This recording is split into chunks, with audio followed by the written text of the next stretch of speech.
오늘은 인공지능 모델에 대해서 한번 이야기를 해보도록 하겠습니다.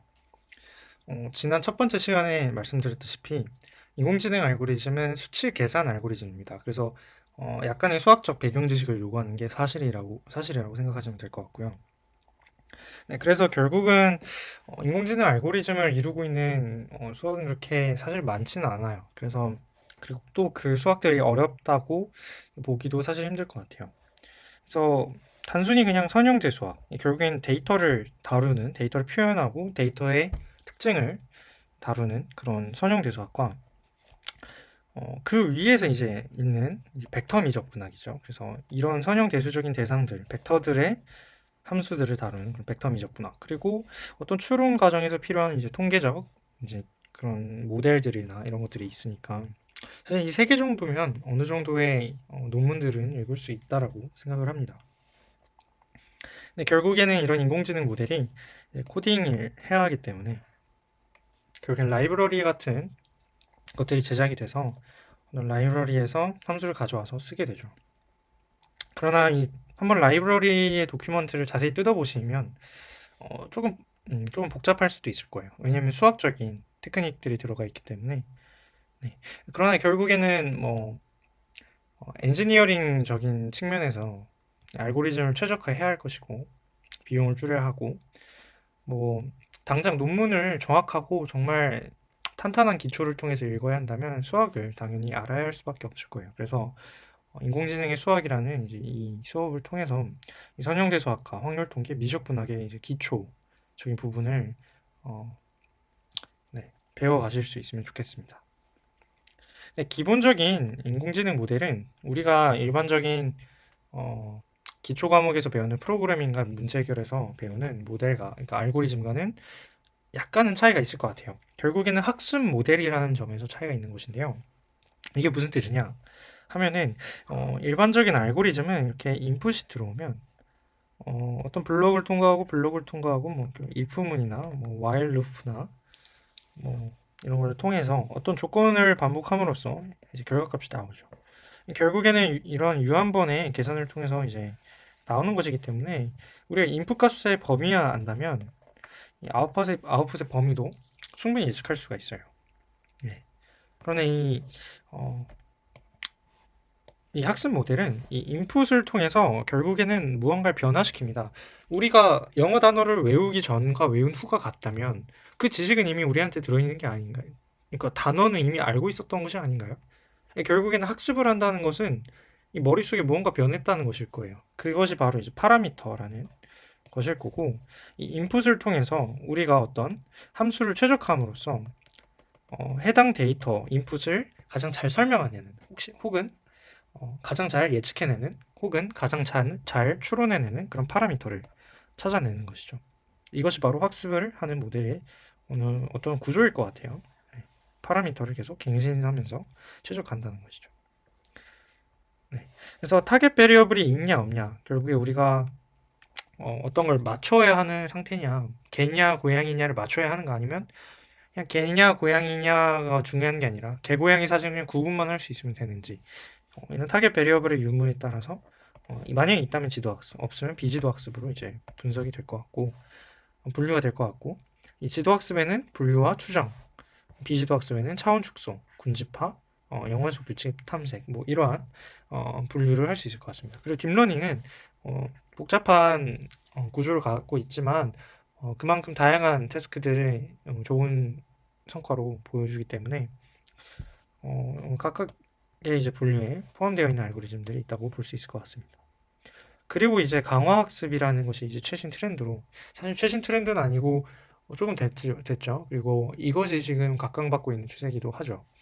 이 강화학습에서는 결국에는 이 피드백 루프가 있다는 게 중요할 것 같습니다. 그래서 어떤 데이터 드리븐이어서 데이터가 계속해서 모델에 주입이 되고 그 데이터를 바탕으로 파라미터를 갱신하고 그 갱신된 파라미터를 바탕으로 모델이 아웃풋을 출력하면 이 어떤 인바이러먼트 환경과 피드백을 하면서 상호작용을 하는 것이죠. 이때 이 모델에 있는 파라미터가 어떻게 갱신이 되면서 최적화되는지 이런 것들을 좀 알아보는 것이 바로 강화학습이라고 생각하시면 될 것 같습니다. 네, 이게 어찌 보면은 인간의 조금 진화론적인 측면에서나 진화론이 아니라 사실 진화론적 메커니즘과 관련된 측면에서 굉장히 그럴듯한 모델이죠. 네, 그래서 광학습이 최근에 많은 성과를 보이고 있는 것으로 알고 있습니다. 네, 그래서 결국에는 이 인풋으로 들어오는 어떤 데이터, 뭐 그걸 X라고 하죠. 그리고 결국에 모델, 뭐 F라는 함수처럼 모델이 될 텐데 이 함수는 X와 세타를 바탕으로 어떻게 뭐 될 거예요. 네, 이 파라미터와 데이터. 그래서 이렇게 해석을 해보시면 될 것 같습니다. 그래서 가능한 데이터의 모임이 이렇게 X에 이렇게 있고 우리가 관측한 데이터들이 이렇게 있는 거예요. 그랬을 때 이 데이터를 바탕으로 이 파라미터를 이렇게 최적화를 하는 것입니다. 이렇게 잘 설명해내는 혹은 잘 추론해내는 내지는 잘 예측해내는. 네. 그랬을 때 이 세타를 바탕으로 한 이 F가 정말로 우리가 모르는 처음 보는 이 데이터에 대해서도 잘 설명을 하는가? 이건 사실은 이제 또 다른 질문이긴 하지만 네, 결국에는 이제 이런 것을 하는 것이 어, 학습 모델이라는 점에서 여기 같은 맥락이라는 걸 이해해 주시면 좋을 것 같습니다. 결국에는 이제 모델 설정을 하는 것이죠. 여기서 어떤 모델이 어떤 특정 형식의 x에 대해서 특정 세타를 최적화하는지 이런 것들은 우리가 사실 모델을 통해 정해주게 되는 것이죠. 네, 그 다음에는 이제 루틴이라고 할 수 있을 것 같아요. 이제 데이터 분석을 한두 번 이제 직접 자기가 모델을 짜고 한번 해보고 싶어서 해보신 분들도 있을 거예요.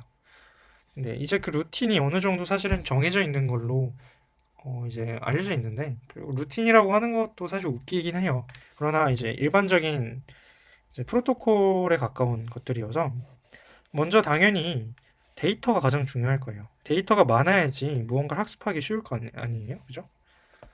그 데이터를 결국엔 수집을 해야 할 것이고, 또는 그 데이터만으로는 이제 충분하지 않다 생각하면 뭐 여러 가지 데이터를 넣을 거예요. 예를 들어 주식 가격을 예측하는데 당연히 주가 데이터만 넣으면 힘들 거 아니에요, 그죠? 뭐 그날의 어떤 뭐 증시 상황이나 뭐 최신 뉴스들과 관련된 사항들, 뭐 내지는 뭐 전 국가적인 뭐 비상사태, 예를 들어 코로나 같은 그런 것들이 있었는지 유무, 이런 판단들, 이런 정보들이 다 같이 이제 포함되어야지 주식 가격을 예측하는데 좀 더 효율적일 거예요. 그리고 효과적일 것이고요, 그렇죠? 그래서 데이터 컬렉션을 함과 동시에 어떤 그러니까 더 많은 데이터를 추가를 해줘야 할 것입니다. 네, 그렇게 이제 잘 정리된 데이터를 우리는 먼저 모델에 잘 입력하기, 모델이 잘 태스크를 수행하기 위해서 프리프로세싱이라는 전처리 작업을 해줘야 할 것이에요. 그렇죠? 이 전처리 작업은 되게 이제 데이터의 뭐 타입이나 예를 들어 타이타닉 코를 예시로 들자면 타이타닉 코의 이제 생존자들의 데이터들이 이제 굉장히 유명한 문제인데요. 타이타닉 코의 어떤 생존자의 리스트가 있고 어떤 리스트에 이제 그 사람들이 타게 된 보드 클래스, 예를 들어 1등석, 2등석, 3등석 뭐 이런 것들도 있을 거고, 그리고 뭐 성별, 남성이냐 여성이냐도 있을 거고, 뭐 내지는 뭐 여러 가지가 있을 거예요. 근데 1, 2, 3 수치 데이터가 아니라 이제 카테고리컬 데이터죠. 범주형 데이터죠. 1 더하기 2가 3이 되는 건 아니잖아요. 그죠? 그래서 그런 데이터들의 타입을 보고 이런 것들을 어떻게 표현하면 될지 이런 것들을 전처리하는 그런 과정이 필요할 것이에요. 네. 네, 그 다음에는 이제 EDA라는 탐색적 데이터 분석이라는 과정이 필요한데요. 서로 다른 두 키 파라미터들 사이에 상관관계를 분석하면서 조금 더 이제 모델 선정하는 데 있어서 수고를 덜는 그런 과정이라고 생각하시면 될 것 같습니다. 네, 그 다음에 이제 모델을 선택을 하고 이제 파라미터들을 자신이 갖고 있는 자원, 뭐 GPU의 성능이라든지 서버의 크기라든지 뭐 데이터베이스를 우리가 어느 정도 할당해서 쓸 수 있는지 뭐 이런 것들을 바탕으로 이 파라미터의 개수 내지는 파라미터 스페이스를 좀 더 작게 조정해 줘야 할 것이에요. 그래서 파인 튠을 해야 될 것이고 이제 테스팅을 하고 옵티마이제이션을 하는 과정에서 모델을 개발하게 될 것입니다. 네.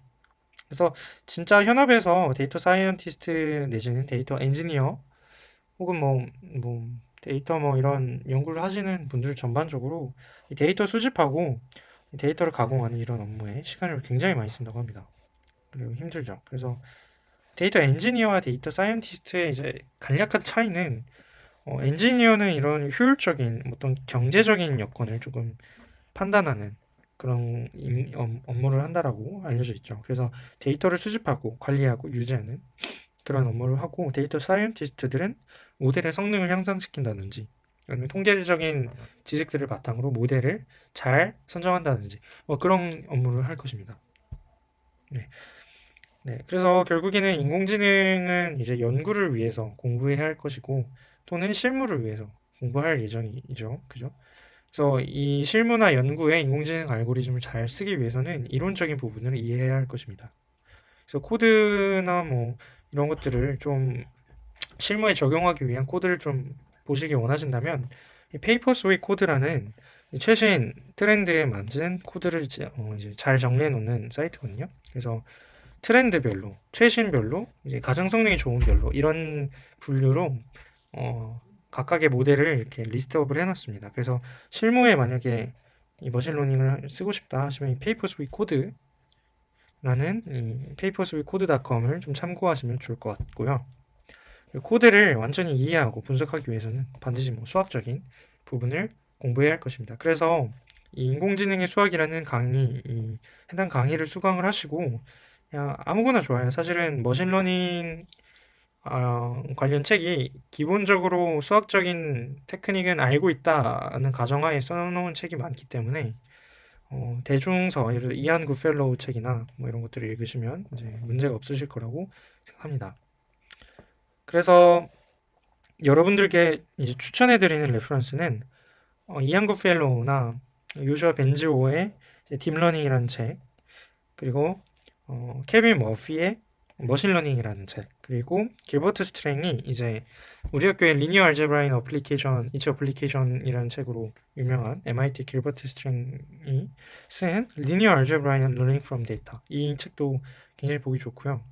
그리고 이 마크 피터 다이셀로스가 쓴 이제 Mathematics for Machine Learning (MML) 이 책도 굉장히 좋습니다. 그래서 이 책들을 보시면 좋을 것 같고, 이 페이퍼스윗 코드를 바탕으로 어떤 벤치마킹을 한 다음에 실제로 이걸 어떤 문제에 적용시켜 보고 싶다라고 하시는 분들께서는 캐글이라는 하시면 될 것 같아요. 이 캐글이라는 게 굉장히 좋은데 어떤 문제를 이제 주고 컨테스트 형식으로 이제 그 데이터를 가장 잘 풀어내는 머신러닝, 딥러닝 알고리즘을 개발하는 그런 컨테스트 같은 거예요. 그래서 이 캐글을 하면서 얼마나 실력이 향상되는지 이런 걸 스스로 점검할 수도 있고 추후에 뭐 네이버나 구글이나 뭐 마이크로소프트나 뭐 애플, 뭐 아마존 이런 데 입사하실 생각이라면 이 캐글 성적을 중요한 스펙 중 하나로 이제 생각을 하게 될 거예요. 그래서 캐글링을 뭐 데이터 사이언스 쪽으로 관심이 계속 많으시다면 캐글을 꾸준히 하시는 걸 권장드립니다. 네, 그래서 오늘은 이 인공지능 모델이 결국에는 어떤 수학을 요구하는지, 그래서 선형대 수학, 확률 통계, 미적 분학을 알고 있으면 기본적인 모델을 이해하는 데 크게 어렵지 않다라는 점. 그리고 결국엔 코딩을 하게 될 텐데 일반적인 라이브러리는 이해하고 쓰면 좋지 않을까라는 제안이었고요. 그리고 인공지능 모델이 우리가 단순히 알고 있는 그냥 if, 뭐 루프문, 물론 인공지능 알고리즘들도 if문, 뭐 루프문, 뭐 while문 이런 것들로 구성되어 있지만 수학적으로 볼 때 크게 다른 점은 바로 변화하는 파라미터가 있다는 것입니다. 그래서 파라미터 셋에 어떤 잘 설명하는 파라미터, 이 세타 헷을 찾는 과정으로 생각하시면 되고, 그래서 결국에는 서치 알고리즘이 어느 정도 어떤 의미에서 서치 알고리즘이 들어갈 수밖에 없는 것이죠. 이 가능한 데이터셋으로부터 가장 잘 설명하는 세타 헷을 찾고 정말로 이게 처음 보는 데이터를 설명해낼 수 있는가, 뭐 이런 면에서 학습 모델이 이렇게 설명할 수 있을 것 같습니다. 그리고 데이터 분석의 이제 루틴이라는 걸 설명해 드리면서 이 데이터 사이언스 전반적인 업무에 대해서 한번 소개를 해드렸고요. 그리고 인공지능 이론을 이해하기 위해서 내지는 실무에 실제 적용하기 위해서 어떤 레퍼런스를 참고하시면 좋을지 이렇게 정리를 해서 수업을 해보았습니다. 네, 그래서 오늘 수업은 여기까지 하도록 하겠습니다.